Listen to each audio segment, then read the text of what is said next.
Come on up with me. Come on up, Jackie. You don't get to stand there all by yourself. We were just up a couple weeks ago for a great parade. I think a lot of you might have been out there.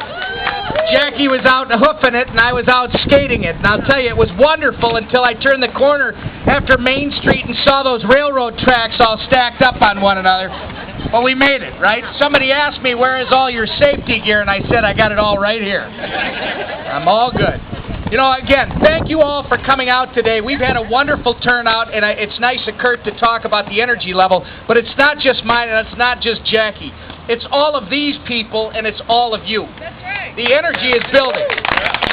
I've been talking about this for months. There is a wave building. There's a wave building across this state and across this country. It's a wave that's about taking back our country for our kids. And here's what I want to do first. I want to say thanks for being here. We got great media people here, although I do have a little concern. There's a young man over there wearing a winter hat. I know, you must be from Fargo. No, I'm just having fun. But thanks for being here. I also like to thank our friend Ted. Ted is the Democrats tracker. He joins us. He comes with us. We've been asking him to get on the bus with us, and he's starting to lean that way. Yeah, he's coming. I'm gonna keep doing this to him. You know, down in Alexandria, we made it clear. Jackie and I, we're gonna invite him to the family Christmas party because he's starting to become part of the family. Lean to the right, that's right. But it's not about leaning to the right. Before I get there, we're going to talk about, it's about ideas, it's about a direction for the future of Minnesota. It's not about a party. But before I get there, I also want to thank Paul Osmus, who is our former representative up here. Thank you for your service. Thank you very much. And I also want to thank his son, Perry. Perry, thank you for all you've done in being a friend of agriculture and value-added farming that only farmers understand. It's time government get out of the way and allow our agricultural industry to not only produce the greatest products in this country, in the world, but also to sell them. All right, thank you. So, what is it about? Well, we all know what it's about. We can walk around with our heads down. We can walk around like a lot of people in this country today, worried about the future. Or we can seize the future for ourselves and our kids. It's not about being a Republican, a Democrat, or an independent. Ladies and gentlemen, today it's about being a Minnesotan and being an American. It is again about ideas. The ideas of what direction are we going to head as a state and as a country. I'll tell you what, everybody else who's campaigning for governor out there has only one idea. It's an idea from the past, folks. It's business as usual, which is not working very well for us.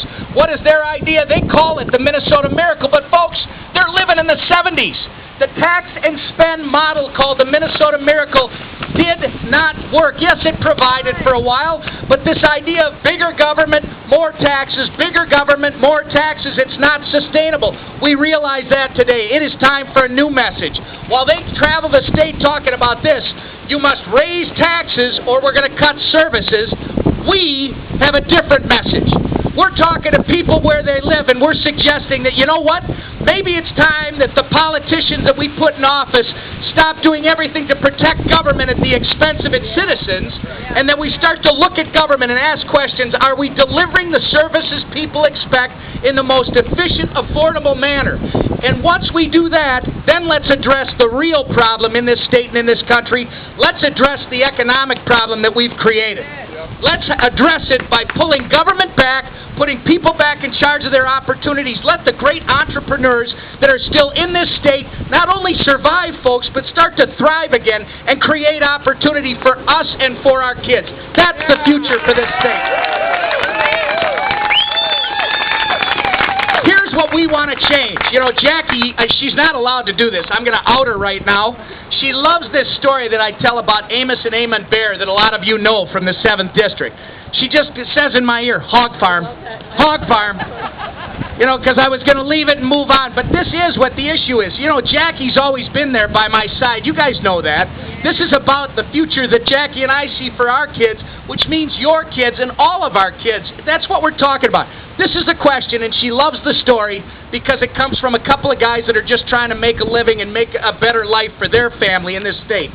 Amos and Eamon Bear, those of you that know them, know that they went recently to expand their hog operation in this district up in Clay County, in this congressional district.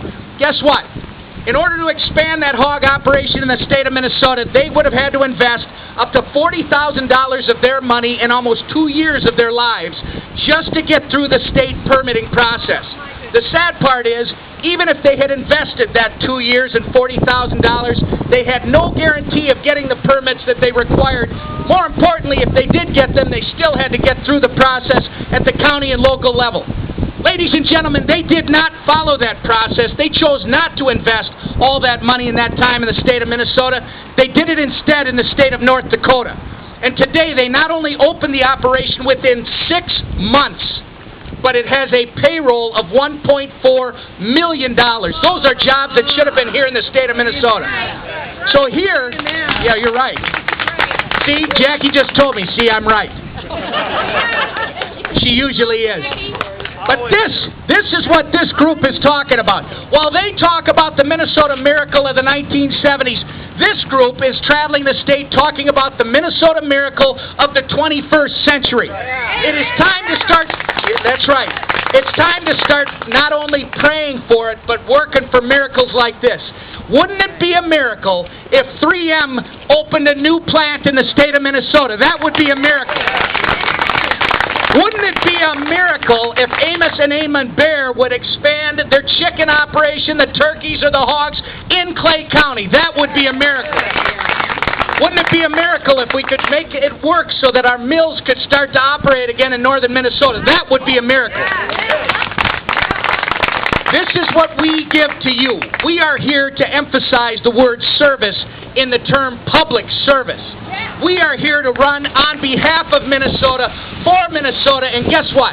With your help, all of us are going to run up that hill together next November 2nd, and when we take back the majority and we take back the governor's office in January of 2011, we will perform by serving the state of Minnesota, and our kids will have the future that we all expect. Thank you very much for being here.